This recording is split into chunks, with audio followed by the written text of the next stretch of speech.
गुरुवार को दाऊदी बोहरा समुदाय के एक प्रतिनिधिमंडल ने प्रधानमंत्री नरेंद्र मोदी से मुलाकात की और हाल ही में पारित वक्फ संशोधन अधिनियम के लिए उनका आभार व्यक्त किया। 1700 से ज्यादा मुस्लिम समाज की शिकायतें थी कि हमें न्याय दो, वक्फ वालों ने हमारे साथ ये किया है। उसमें ज्यादातर बहनें बेटियां थी। तब जाकर के मैंने कहा भाई रियलिटी क्या है खोजो। तो ये रातों रात नहीं आया है जी, लगातार 5 साल तक हर बारीक चीज को कोशिश की है सब। गरीब महिलाएं हो, कम्युनिटी विमेन हो, ये अगर पैसा आवक हो रही है और कानून में बदलाव आ रहा है, उसका फायदा कहीं ना कहीं पहुंचना चाहिए। तो ये सारे विजन जो गवर्नमेंट ने लिए हैं, दाऊदी बोहरा कम्युनिटी उसका बहुत सपोर्ट भी करती है और आपसे बहुत शुक्रगुजार हैं हम इस चीज़ के लिए कि आपने हमें एक्नॉलेज भी किया।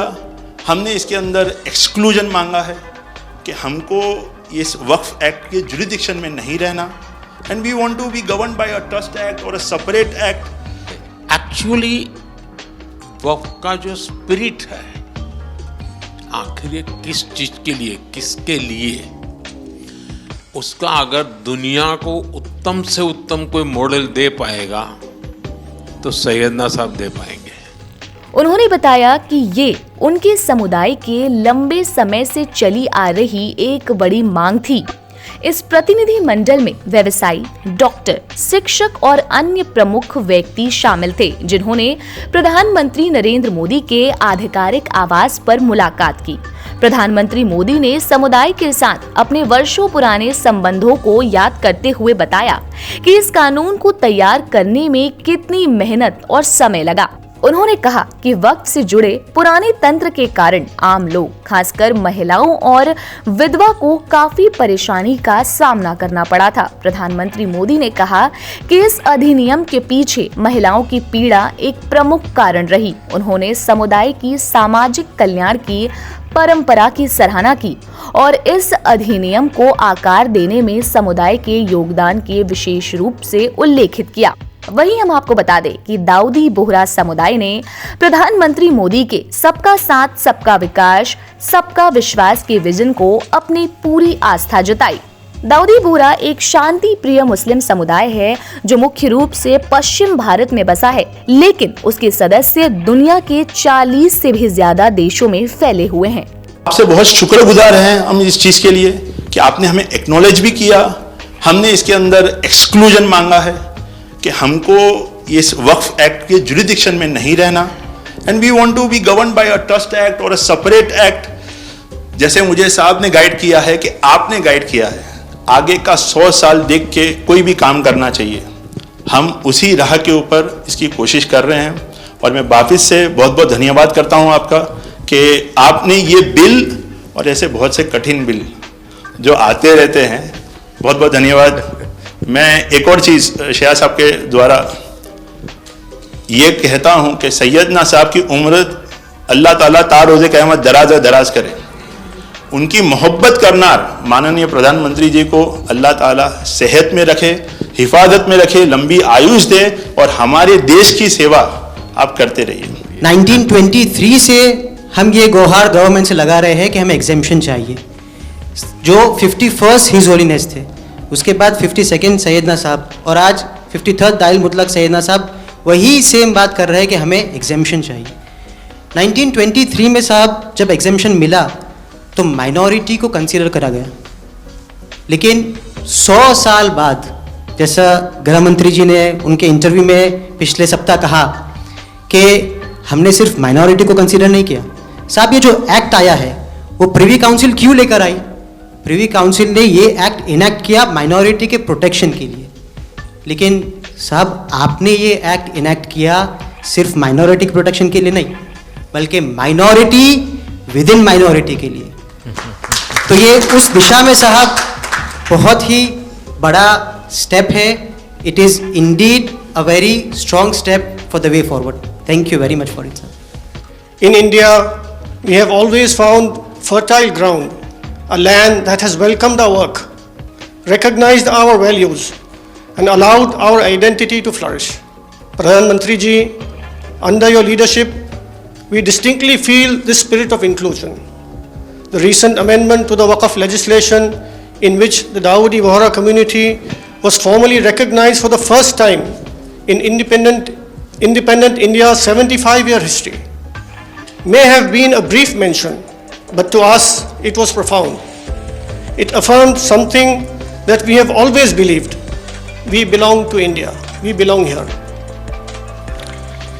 It is in this spirit that we proudly say, Hindustan hamaro watan chhe. We are inspired by your leadership, by your vision for India 2047, and by the clarity with which you speak of an India that is inclusive, confident, and globally respected. नज़र में उतरना कमाल होता है, नफस में बिखरना कमाल होता है, बुलंदियों पर पहुंच जाना कोई कमाल नहीं होता, बुलंदियों पे ठहरना कमाल होता है। क्या दौलत है आपके लफ्ज़ों में, ऐसी क्या दौलत है आपके लफ्ज़ों में, आप जब भी बात करते हैं दिल खरीद लेते हैं। आपकी हम्बलनेस, आपकी ह्यूमिलिटी साहेब लाजवाब है। हमारा माइंड केवाई छे साहेब, जे नमा रब ने गमा। साहेब तमारा तो नाम माज नमो छे, नमो हमें सौने गमो। आप सबका स्वागत है। शायद आप में से बहुत कम लोगों को पता होगा कि जब मेरे मन में वक्फ के एक्ट पर काम करने का विचार आया तो सबसे पहले मैंने सैयदना साहब से सलाह मशवरा किया। फिर उन्होंने आपको मेरे पास भेजा तो मैंने इनको 3 साल तक परेशान किया कि आप जरा इसको अपने तरीके से देखिए, आप अपनी लीगल एडवाइस लीजिए, मुझे ड्राफ्ट दीजिए। यानी आप कल्पना नहीं कर सकते इतना कंसल्टेशन में उन्होंने मेरा साथ दिया। आप में से जो भी जानकार लोग उनको बात कर करके ले आए और एक एक शब्द, फुल स्टॉप, कॉमा में क्या करना चाहिए, यहाँ तक मुझे मदद मिली। ये बात मेरे लिए कोई नई नहीं थी, कैसे करना उसके लिए आपको शायद याद होगा जब आपके दादाजी सैयदना साहब, अब वो तो 1900 से, तो एक बार मेरे घर पे आए थे तो फिर उसी में से बात निकली पाटन की। अब एक व्यक्ति इस वक़्फ़ के नाम पे आप लोगों के लिए वो सबसे बड़ी श्रद्धा की जगह है, उसको दबोच के बैठा हुआ। अब मैं भारी कोशिश की मैंने खुद ने है, यानी मुझे मालूम था कि कितनी पीड़ा आप लोग सह रहे। एक्चुअली वक्फ का जो स्पिरिट है, आखिर ये किस चीज के लिए, किसके लिए, उसका अगर दुनिया को उत्तम से उत्तम कोई मॉडल दे पाएगा तो सैयदना साहब दे पाएंगे। लेकिन अब नई व्यवस्था में कानून के तहत तो दुनिया देखे कि भी देखिए कल तक वक्फ के नाम पर क्या हुआ और अब देखिए कैसे हो सकता है। और जब गरीब से गरीब इंसान की दुआ मिलेगी तो उसकी ताकत अनेक गुना बढ़ जाती है जी।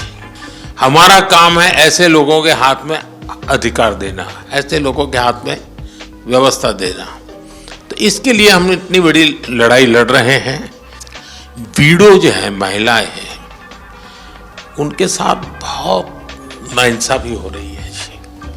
हमारी कोशिश है कि उनको कोई न्याय मिले, उनकी भविष्य की। अब कुछ परिवारों को पता नहीं होता है, संपत्ति ऐसे ही वक्त को करवा देते हैं और बैठ जाते हैं कुछ लोग। तो मेरे पास ये कानून तो बाद में बना, पहले राउंड में जब मेरे पास रिपोर्टिंग आया, जब मैं यहाँ 19 में जीत करके आया, तब मेरे पास आया 1700 से ज्यादा मुस्लिम समाज की शिकायतें थी कि भाई हमें न्याय दो, वक़्फ़ वालों ने हमारे साथ ये किया है। उसमें ज़्यादातर बहनें बेटियां थी। तब जाकर के मैंने कहा भाई रियलिटी क्या है खोजो। तो ये रातों रात नहीं आया है जी, लगातार 5 साल तक हर बारीक चीज को कोशिश की सब। फिर उसमें से मुझे बहुत पहले बड़े सैयदना साहब से काफ़ी बातें मेरी होती थी, तो मुझे मालूम था कि बोहरा समाज हो या शिया मुस्लिम हो, उनको तो और मुझे अहमदिया को और मुसीबतें हैं। मैंने कहा भाई इनको तो कोई अलग से प्रोटेक्ट करना पड़ेगा, और उसमें से मैंने इस व्यवस्था को विकसित करने का प्रयास किया है। मुझे अच्छा लगा, आप सबसे मिलने का मौका मिल गया। चलिए, बहुत बहुत धन्यवाद आप सबका।